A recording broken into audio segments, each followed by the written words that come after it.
So I'm going to get started with some announcements. Really important stuff today. So the Portrait Studio sale is in 6 days. 1, 2, 3, 4, 5, 6. The sale will be at the end of the 30th, at the last day of September. So midnight, the prices will drop to almost 50% for Portrait Studio. So I'm just curious if those present, who is waiting for the sale. It'll go on for 2 weeks, between the 1st and the 14th. I think that's enough time. Please understand that I can't go any more than this, and I don't have time to constantly go back and give promo codes. This is, I think a 2-week period is very fair for those who need Portrait Studio but are a little bit challenged by the price. So from the 1st to the 14th, Portrait Studio will cost about $45, where compared to its current $70. So it's quite a drop. And I do this once or twice a year for those who need it. Portrait Studio has gone through a number of updates. All updates are free for life, and it's a multiple download. So only for one device, but you do have to call in with proof of purchase, and you are given a download link. So for those who are spreading around a rumor, it's a one-time download and that's it, and that's why they're justifying torrents or something like that. That is not true. That is a lie. We provide, I was constantly on customer service, talking to people through email and helping them adjust their Portrait Studio for optimal use and installing it, correcting some issues they might have, error codes they might come up with. So I've been on that since forever ago, so I don't know who has had issues that didn't get help yet. Abu's responded to almost every single email he's gotten. If you are not getting a response, make sure that when you're writing a form submission on the store page, scroll down, you can write a form submission here. Write your email properly, spell it out, look at the spelling. There's no correction here or spelling or email check. If you're not writing it right, we don't get to reply to you because there's no email with your typo. So it doesn't get back to you. Make sure that you're writing your email properly. Squarespace directs it directly at us, but we can't reply without the right email. So the end of this month's assignment is nearly finished for patrons. So if you want to support as an apprentice or a patron, you can join between a watcher, a pupil, an initiate, or an apprentice. And the apprentice is a little bit more hands-on, a little bit more intensive with assignments, it's got a lot of content. We've got the video time-lapse for my personal work plus instruction. You have the private apprentice stream with all of the paintovers and all the assignments and all of the stuff that is private to apprentices only. You've got brush sets, new stuff, new brushes, you've got PSDs and JPEGs, you've got access to the private apprentice Discord, and any other extra rewards that come with it. For instance, as soon as my book is drafted, apprentices get set chapters given to them sooner than everyone else, just so they can review it, have a look at it, if they have any thoughts, brainstorm with me. Or if the thing is complete, I just send them out a chapter for them to read, maybe an intro, maybe the chapter on form. So it's just a back and forth discussion there. People can post in their personal work on the community critique text channel in the Apprentice Discord, and they can have their work critique written by me. Because of time zone constraints, I try not to make calls through the Apprentice stream. We usually just meet up that one time a month. And you don't have to do present homework. Present homework right now is a full character design illustration. So if you don't want to do that, you have previous homework assignments to complete, simple fundamental studies all the way to full body figure studies. And I'm there for the entire time. So if anyone's interested as an apprentice, you can join now and make it in time for this month's Critique Hour, this month's Apprentice Showcase for the illustrations and the assignment for October. So if you are joining any of the challengers for this month, and you're an apprentice, you might want to take it easy. There's a lot of assignments right now. First one is the Character Environment Integration Challenge. The theme is pole vaulting. Please read through this. The assignment is aimed more as an environment illustration than a character design. The character is, I'm just trying to find a really, really simple way of describing to you without reading the whole thing to you. But you're supposed to be designing a character that uses pole vaulting as their means of transportation or hunting, tied in with cultural cues through costume, and then all tied up together with environment. So if the character is pole vaulting across a rocky altitude, high altitude, wintry terrain, they have to represent that kind of terrain in what they're wearing, their cultural garb, and as well as how they've managed to make the pole vaulting work in that terrain. So it can be a pole, but it can be a spear pole. It can be something a little bit more bouncy. It can be something a little bit less like a pole and more like a hook, but it has to be pole vaulting in that they are pole vaulting across altitude to altitude, or rock, cliff to cliff.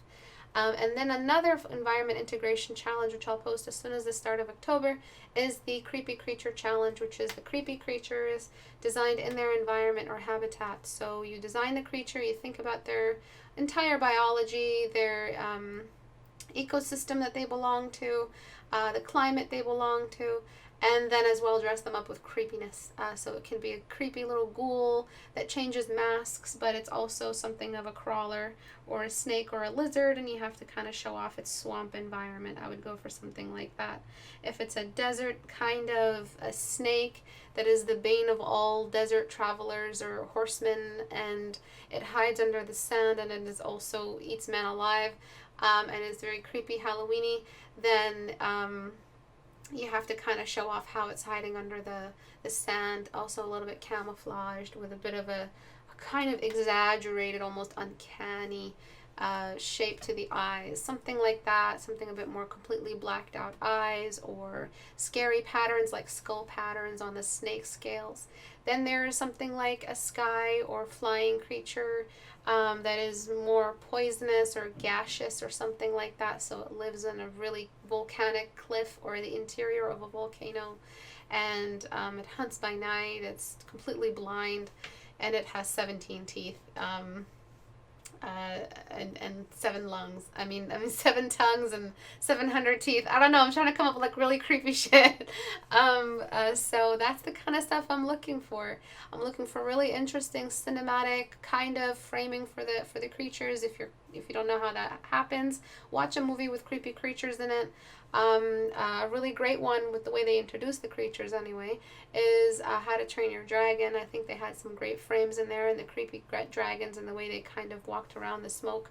There was a dragon that sparks and a dragon that leaves behind an explosive gas, and I love how they kind of just made it look like it was prowling.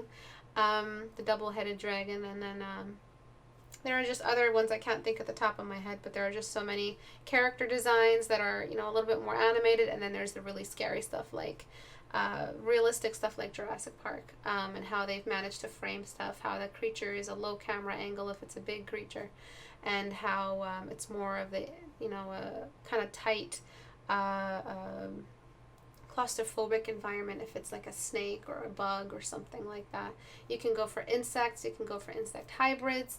It's a crazy, creepy creature madness. And then right along with it is another really, really intense environment illustration challenge. If nobody posts anything, if I don't get at least 5 people posting for these challenges each, I'm not hosting a critique hour for them.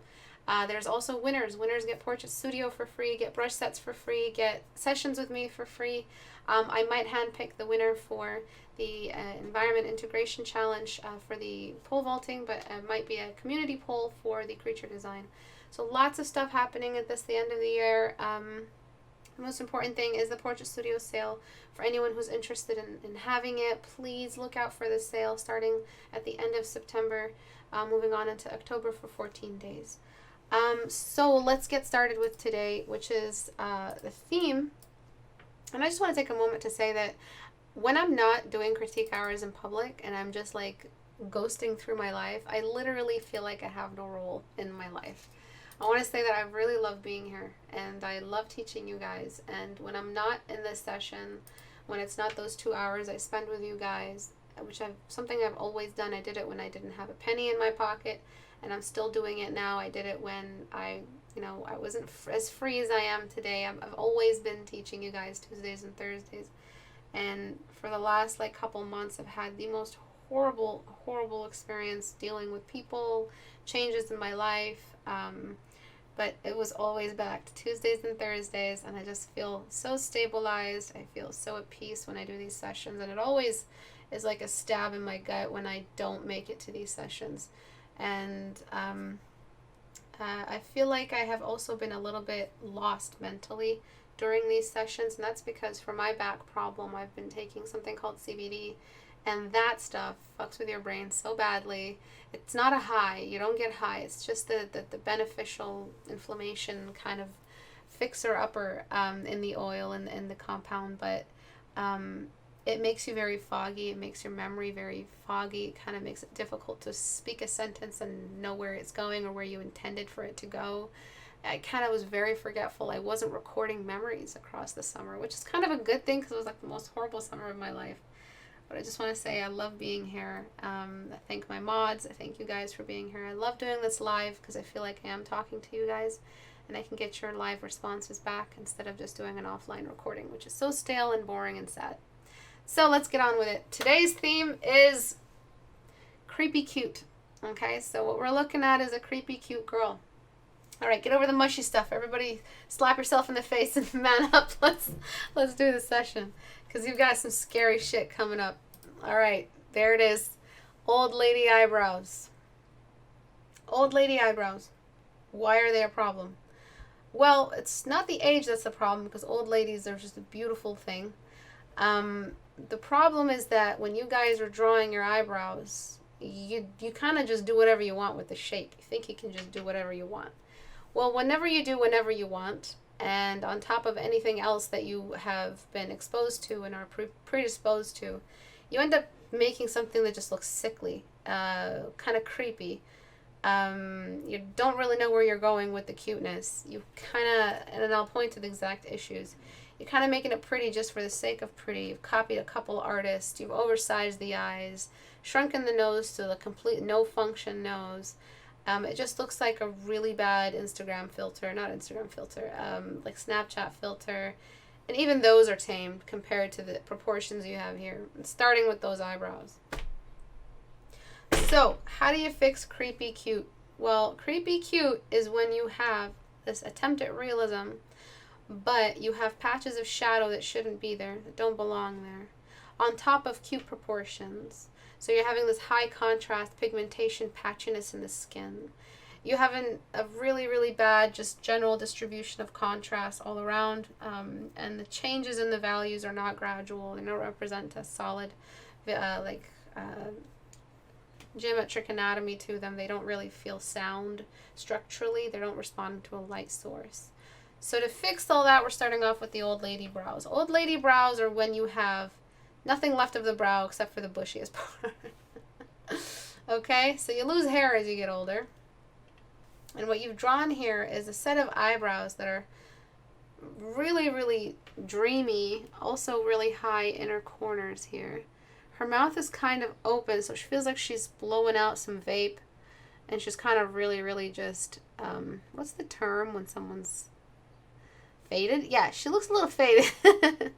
All right, and that's because her expression, along with her eyes, her pupils being hidden, no alertness in the eyes, these patchy shadows, she's kind of looking like Uncanny, but she's still not villain enough. She's still not cute enough. She's not functional enough. She's not anatomically realistic enough. It's always just half in because you're trying to do so much at the same time. She's got the short face but a long nose. She's got the really, really small nose and small mouth. You're kind of going for that really, like I don't even want to say her name type mouth. Really anime, kind of stiff. Not much going on with the expressions. You got that low hanging outer corner of the eye, which is great. But I can't tell if it's squinting or the pupils are just large. Okay, so what I'm going to try to do is fix the ugly and the cute, starting with whatever was happening over here. So I gave the eyebrows more of an arc. I thinned out that inner old lady bush, which is not words that should be spoken together. And I'm going to just ease up on all the shadows you have. Get rid of that unnecessary contrast. She kind of looks like she's sad. Also looks a little bit inappropriate. And then you've got these patches that are not really blush. Got excessive shadows from the side that are just straight cut, chiseled cheekbones that don't feel right. You've got no radial shading. And you've got these tails hanging out from the outside of the lips that aren't necessary. You need some more radial shading there. The open mouth just feels a little bit forced. Kind of looks like a blow-up doll. No, not kind of, really. Really looks like a blow-up doll. Okay, so I don't know if she's talking, but this isn't necessarily the best keyframe to choose for the character. So I'm just going to go ahead and close her mouth. I don't think she has anything to say right now. I think the closed mouth will be a little bit more, what's the term, like exposition, like we're just showing her off, kind of just letting her hang around here, not really worried about what it is she has to say. With a face like that, she doesn't have much to say. I'm joking. Alright, and I'm just enlarging the mouth. So it looks a little bit less like a blow-up doll. Less pouty. Okay. I'm going to unify this cast shadow, which you've rimmed out like that rim on the lower edge of the lower lip. You've just completely given it its own little core shadow and light there. It's not appropriate. And I'm merging this down. So these are the issues. These were the issues. You were kind of trying to do a lot, and you didn't know which style to pull from, but you knew who your idols were. I don't know what this is. What is this? What is this structurally, anatomically, you know, for the narrative, like the magical? What is this extra little bit of light? Why have you put light where there should, you put a belt of light where there should be shadow? I don't know who you saw doing this, but they must be anatomically sound when they were trying it if it looked right. And it might not have looked right at all. It might have just been a partially good half there beginner painting something that was accidentally good looking, also copying from another artist. And there you are copying from two different artists who have their own issues. And you're inheriting their issues as well as dressing it up with your issues. And so you end up getting something that's very difficult for us to look at because we have no idea what's happening. You're half in, half out every single time. Good with the anatomy of the nose, but you threw us some really, really big patches that gave us core shadows at the top and a tiny nose, half realistic or even less than half.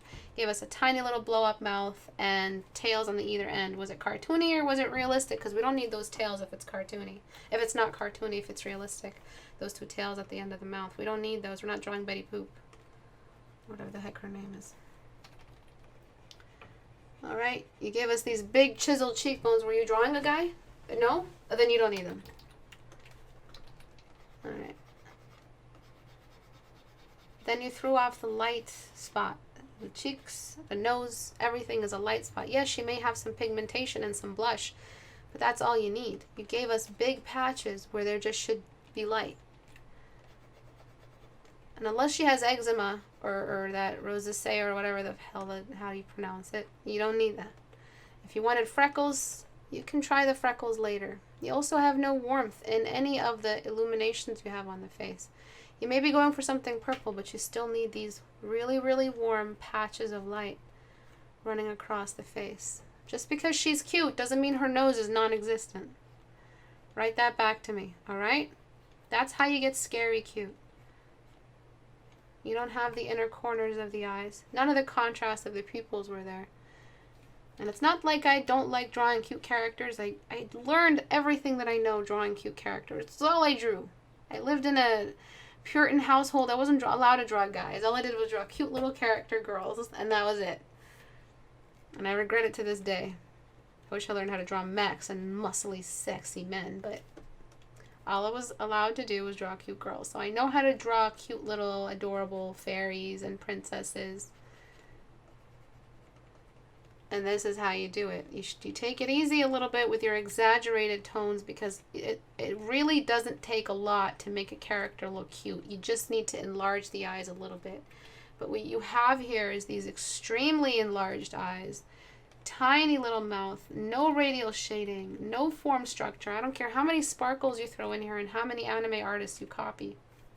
From a mile away, considering I have years in this experience with this field, I can tell when you don't have a founded form knowledge. I can tell when there's like no core shadow. Like the last time you said the word core shadow was when you were reading a tutorial that also just said it one time. Like that's the last time the word core shadow was digested in your mouth. I can tell. I'm not saying this artist is, but I can tell when that happens.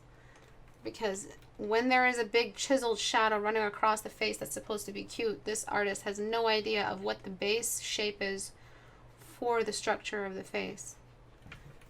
You're missing the beard shadow. You're missing an entire shadow that stretches across the face. When I show the before, it's going to be like, what the heck was I thinking? Because you can't tell these things are happening until you take a step back and exit that tunnel vision that made you think this uncanny feature was appropriate or right, or that it was right in any way. Okay, so there's a little bit of light down here. I'm honoring some of your choices, but I'm also inviting you to bring in some core shadows. There was no core shadow for the lower lip.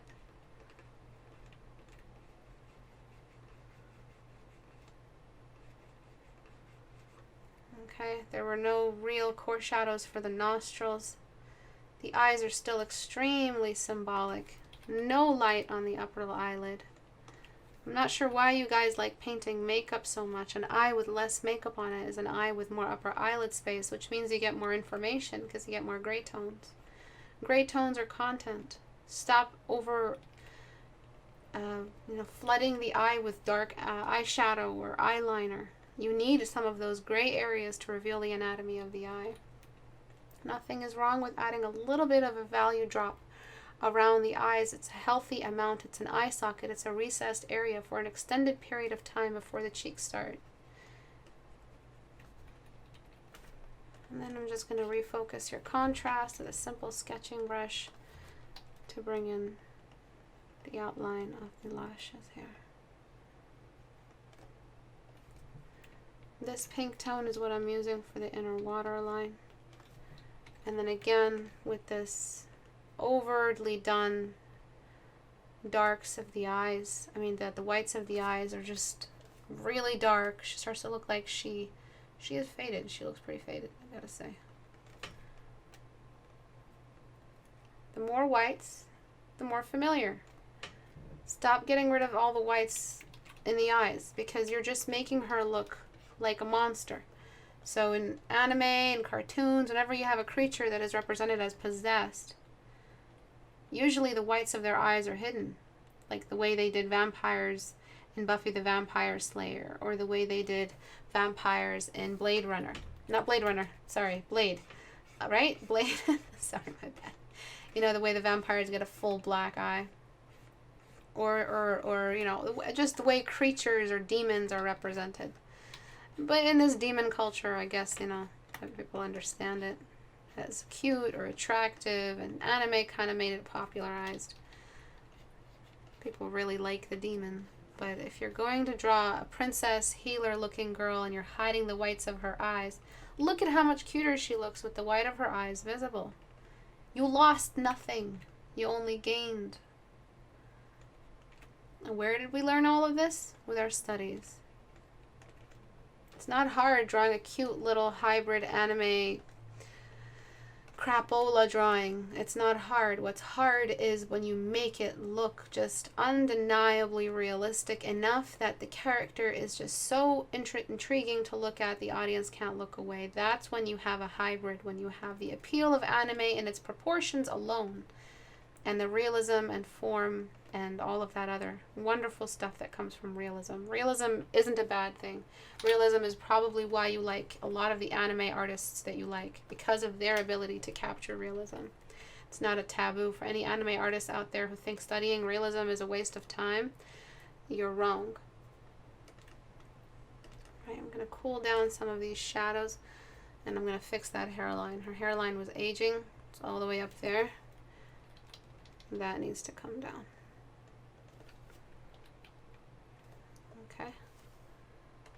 And so we got that nice lower shadow. I'm going to zoom all the way out and bring in some more core shadows. One of the biggest core shadows you guys forget is the one under the forehead. I'm going to exaggerate it. This one.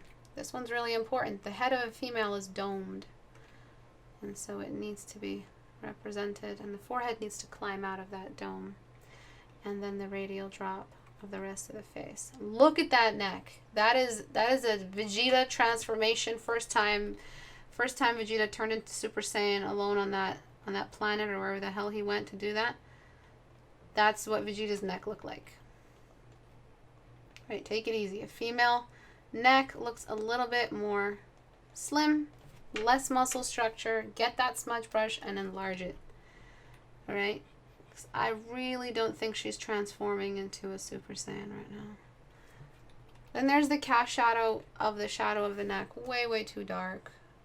These patches of darks are just what you would learn if you painted in grayscale. You would learn not to use them. These patches of dark.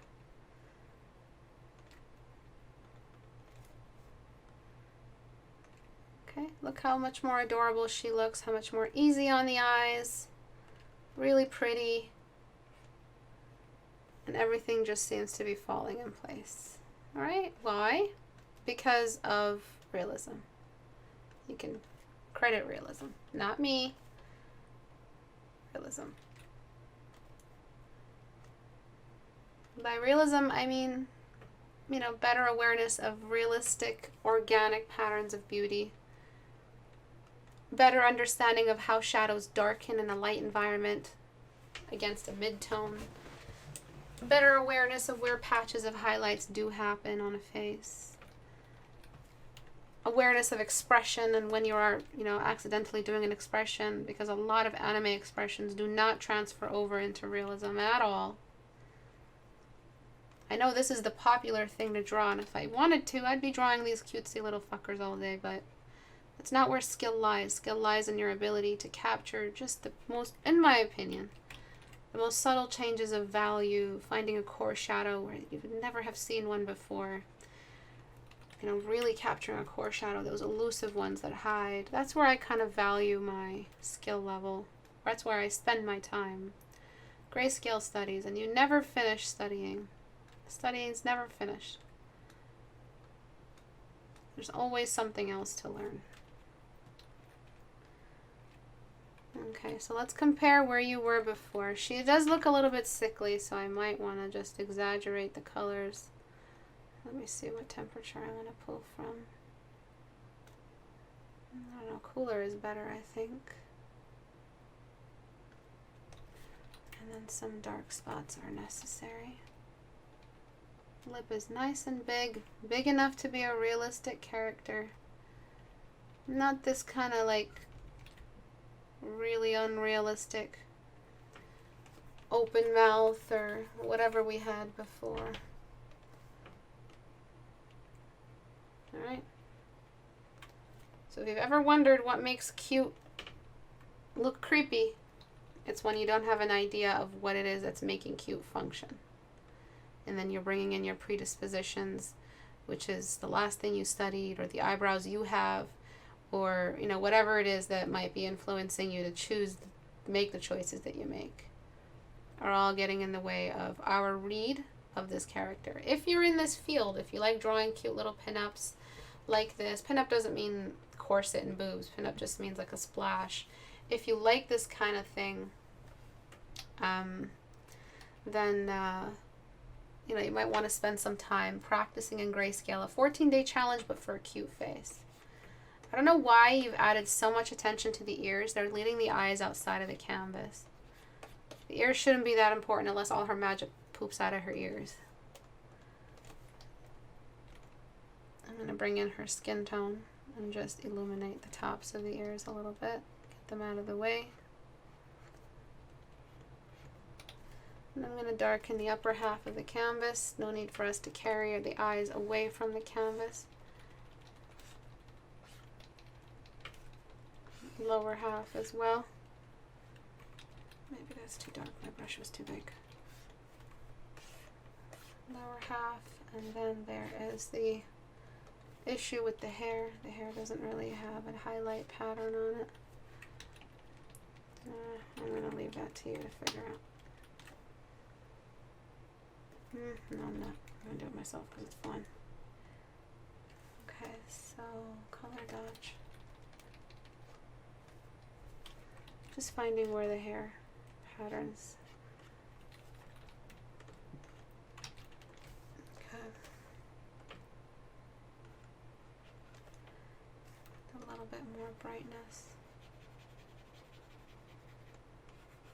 Over here. That's just the neck. I'm unsmudging. Also avoid really heavy edges, extensive heavy edges for characters that are oh, sorry, I completely lost what I was saying. That are characters that are cute. As for characterization, as for making her look interesting and not just standing there, what you want to do is give her a little bit of an expression. Maybe she's cute, maybe she was just spawned, maybe she doesn't have a thought in her head, but she's got like this intense power, you know, in the field. I'm just thinking like Magic the Gathering cards right now. By giving her a little tilt in her head might add some characterization. Ever so slightly.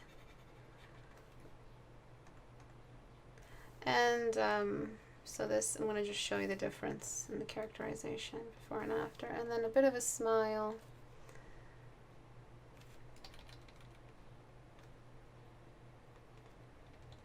More of a squint. The squint I would have to actually do manually.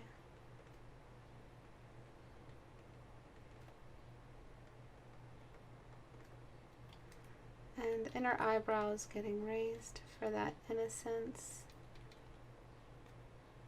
She's got so much redness in her eyes and white that she looks like she's crying.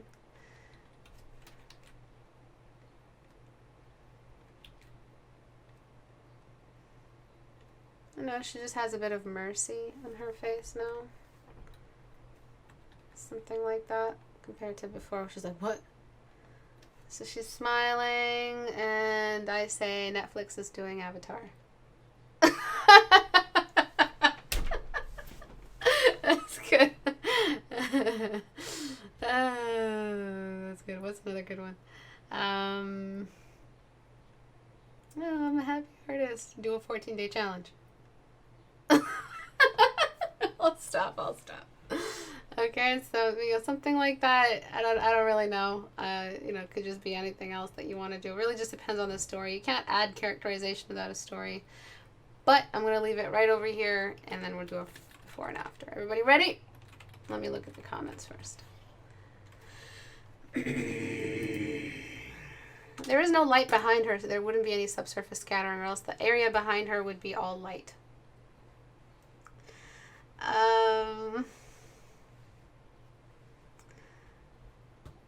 Please not left. It has to be from behind or above behind. Thank you, Shauna. You're so sweet. Thank God for people like Istebrak who can help in these areas. I think a lot of other people just don't know how to explain this stuff well. Thank you. Studies, learn the rules before you try to bend them. Vegeta. If you think studying realism is a waste of time, change your opinion. I think your opinion needs a renovation. Yep. Midtones. Any questions at all? Because I'm fucking delaying it. Alright. Okay. Before. I'm sorry, I'm just laughing. I'm not laughing at the artist, I'm just laughing at the expression. Stupid is because it's like, she looks like she got her nipples twisted. I'm sorry. I hope the artist is also laughing. I'm not laughing at you, I swear to God. But I hope you understand the issues that you had. Because I'm sorry, I'm not laughing at you. I am laughing at what you drew. Do you understand me? You have to be aware of what you're drawing so that this doesn't happen. Okay? Because now it's in my head, her nipple's getting twisted, and now it looks like the girl, this is our before, and then she got her nipples twisted. It's the mouth. The mouth is whistling, the eyebrows are up, the shadow patches across the eyebrows. I'm being a total bitch today. I'm so sorry. The chiseled masculine cheekbone, the tiny nose. Great nose, though. But, you know, we did what we did. From titty twister to pretty sister. Okay, so we plumped out her cheeks. She has a healthy amount of fat. She's been eating her 4 food groups. She's not hollowed out, almost anorexic looking. Not that anorexic is a joke. I never laugh at that. Her eyebrows are more of an actual shape. Her eyes aren't just cute just to be cute. They have a function now. We're not just throwing a random break in the core shadow. The mouth is big enough so that she can speak. It's not just a random Betty Poop tail. You got real dome in the forehead now, and then real shadow in the face. Okay? I'm really sorry for my laughter. You can bash me, you can smash me, you can do whatever it is you want to do in the comment section. I really won't blame you. I didn't really choose an easy job description over here. I'm basically just bashing artists' work. So it's not like I signed up for praise. Please feel free to just smack me on the head with your comments, you know, for laughing. I really, you know, it's just part of my job. But I hope you understood that the before caused laughter because of how unstructured and unfounded a lot of your fundamentals were, and how much fundamentals you need to study. You need to stop drawing these pretty princesses with their healing wands and their sparkly eyes and their beautiful lip gloss, and you need to start doing some grayscale studies so you can learn some real skill. All right? Artist has a lot of skill already. She just needs to go back and solidify the fundamentals. Absolutely. So you're not drawing accidental successes. I feel like you're dealing with that right now. You draw a really pretty face, rip it up, you have no idea where to start if you were to repeat that face. You need to do enough faces, you need to paint enough faces that it'll be really easy for you to track back to exactly what decision was the right decision to create this result, whatever the result may be.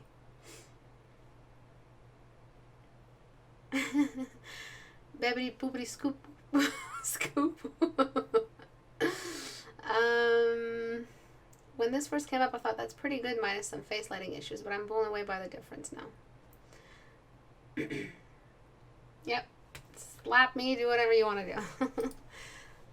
Okay, so that's finished. Good luck with your before and after. You don't have to make her eyes this big, but I think she looks adorable. I think she's fine this way. Learn how to paint the right face. Okay, let's talk about some studies. I probably should have done this first because, you know, studies first and then the final image. But this artist has tried to copy what they are looking at over here. And the problem stems from them getting completely overwhelmed with what they're looking at.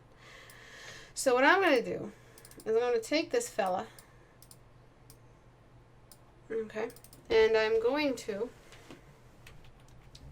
dissect him. I'm going to just grab this. And I'm going to grab this. I'm going to grayscale them. Alrighty, daddy. And I am going to grayscale this as well. Alright, so we've taken his muscles. And now what we're going to do is examine them. So, as a blob, this is a very, very simple form study.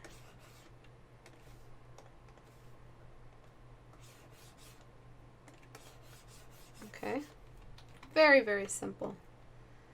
I'm going to grab any grayscale I want. This is why we grayscale, boys and girls. We've taken away the confusion of multiple form studies. We've broken it down to the most essential shape. So remember, what I just lassoed here was the shadow of the other bubble nearby it. This is technically where the bubble ends, right out here. The light is topped down a little bit, so grayscaling. And I'm going to throw half the area and some light, bring in a shadow, half of that, and some shadow. You got a little bit of a bump there. Hey, what do you know? I have duplicated the anatomy I just looked at. Slight little form study. When you take away the color and you take away the context, what should be left behind is an ability to deconstruct the form that you're looking at. Also, this was skin, so it's got a shine belt on it. Be very careful with those. Those are little sabotage your work if you don't do them properly. Okay, so we got a little musculature there. Let's do the other section. This is why I assign form studies, organic form studies, to all my students. It's a waste of time for me to assign them something like this because they get overwhelmed and they don't have the mental capacity, honestly, to be quite honest with you. They don't have the mental capacity yet to take on such a collection of forms and not get overwhelmed and not have some kind of in-canvas anxiety or not have like this rushed look to the painting or forget about their core shadows. This is all I wanted. Just that you show me where you saw the core shadows ending. You understood the volume of the object if we were to draw grid lines on it. And that is it. That's all it takes to be an artist. All right. A couple of grid lines, couple of core shadows, couple of form studies, and you're good to go. You can read any reference you want. Okay. Kind of really fucking this up. All right. Think about the wiring. Think about how it has a high point. All the values spiral towards the top, and then top down light means that after this point we have nothing but a core shadow. All right, that's it. So please don't neglect your form studies because this is what they offer you. They offer you this completely solid skill set in which you know how to read references, and without reference you will still thrive. Okay, that's it. This muscle structure here is what's here, but look at what this artist did. What is going on here? I mean, you have some light areas. Well, what happened here? What's this? What is this? You kind of overdid the edge here as well. So along with these, what I also assign is geometric form studies, so you understand what the edge is. The edge is a whole other ball game. It's a whole other unit. It's not really... It adds to the complex, way we dress up these forms eventually. See, it's not exactly the muscle, but as long as that's what you picked up. So instead of waiting for the chance to get another muscle like this so you can practice it for the second time in the 50 years you're going to draw, how about you just do 100 of these so you can get them out of the way so the next time you draw, you already made all the mistakes that you have the potential to make with this kind of study. Also, for those who, against my advice, said that, you need to ignore Istebrak and do all the masterpieces you want to do because you want to have fun at the same time. And an audience member also responded to them by saying, yeah, you can, but you're going to have delayed gratification. You're going to see mistakes in your work, and you're not a very efficient painter. I absolutely agree with you. Thank you for replying to them that way because that's what's happening, is that every time you do a masterpiece, or no, I'm not saying this is a masterpiece, but for those who completely forgot about their form studies, this is a case I'm making for form studies. For those who ignore their form studies, this is what happens to you. You have no idea what you're doing with your brush. You have no purpose. You have no core shadow direction or target. You're not targeting any core shadows. You're not representing a light source by knowing where core shadows pool. You don't understand volume, so how are you supposed to decide on where a core shadow goes? All of the technical aspects that build the world and matter, from three-dimensional to subsurface scattering and translucency, all of that stuff is just, it's gone with you. It's not there. You're not reading it when you see it. You don't even see it. How can you see something you don't know existed or you don't know was there? You'll see it, but it'll be very abstract and weird looking. So one extended metaphor is that a lot of people are saying, this is a really extended metaphor, so prepare yourselves. When someone who from like the past saw an alien ship, they made a religion out of it because this is just from Ancient Aliens. I really like that show. They would see a spaceship and they just describe it as this really scary golden angel. And I wonder how much of today's technology would they go back, if we take back to the past and then we come back to the present and try to track down what they described our technology to be. They probably describe it as a creature or something ridiculous or something weird. I also sometimes imagine bringing people from the past and putting them on a highway at night so they can see all the lights of the city, and they're going to think they're in the stars, because this is something I like to just think about. Because they're on the highways traveling fast, and they're going to think they're traveling through stars because the city lights are not city lights. They don't understand them. Same exact thing happens, but I told you it was a really extended metaphor. So when an artist looks at this shit and they have no idea what they're looking at, and you might as well just ask a caveman to map out constellations. I mean, he probably would. To like explain to you how a Tesla works, all right? It's not, you don't have the technical knowledge to break this down so that it functions in a painting properly. So teach yourself the language to recognize what it is that you're looking at. I'm sorry, I warned you. It's a really extended metaphor. But yeah, I hope you understand what I was saying.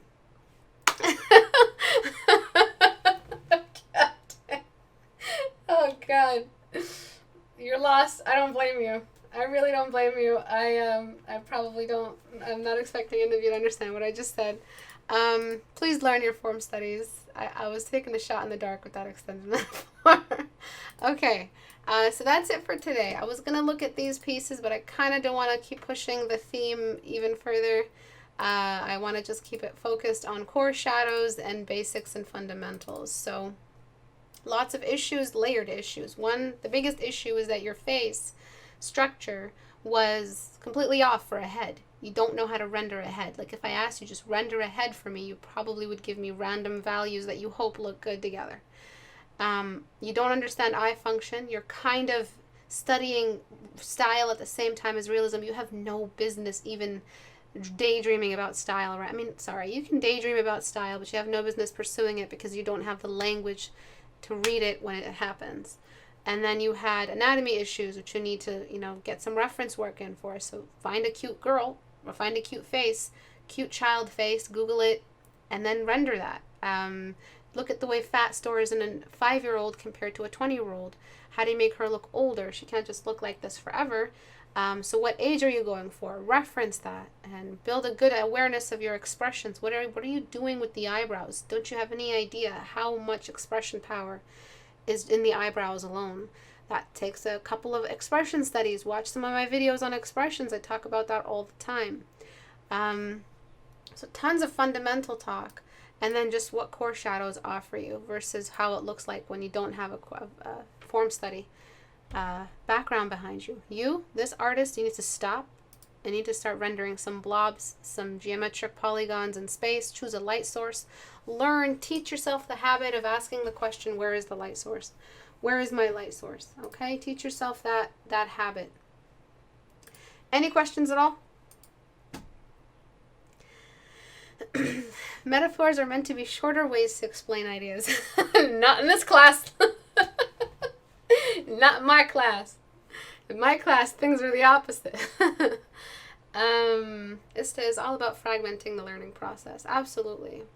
The funny thing is, a lot of people hate studying, but I love seeing things finally click after studying it. I know, me too. It's so rewarding, and you have a real skill now. No one can take it from you. You can't unlearn forms. You can't unlearn light direction or a good light environment instinct. Laurentau Dragon asks, Istebrak, can the creature design challenge be indoors? I'll be posting a brief for it very, very soon.